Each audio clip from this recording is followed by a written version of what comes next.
The skies over Leeuwarden Air Base in the Netherlands are filled with NATO's elite fighter aircraft, flying nearly 100 missions a day.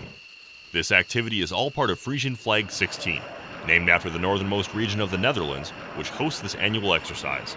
It features extremely complex and realistic aerial combat scenarios, testing both air and ground support assets.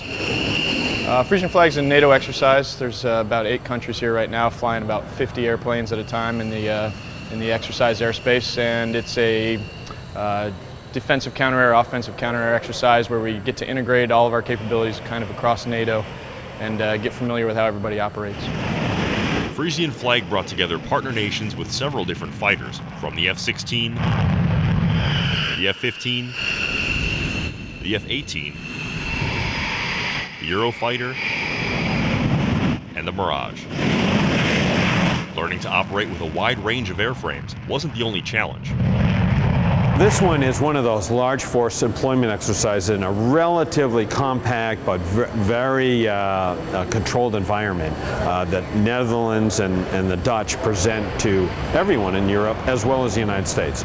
So coming into this environment where the weather's a little bit different, where the runway conditions are different, the way you taxi around the runway is different than we do in the US, and all that adds value to somebody's ability to be flexible and yet still do a job in your expertise like air sovereignty.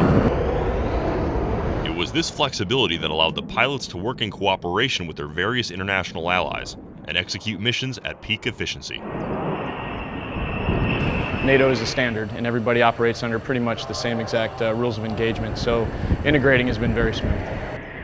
Frisian Flag 16 will continue for the next 2 weeks as this coalition trains for any real-world scenario that may call for a cooperative international aerial response. Staff Sergeant John Archiquette, Leeuwarden Air Base, Netherlands.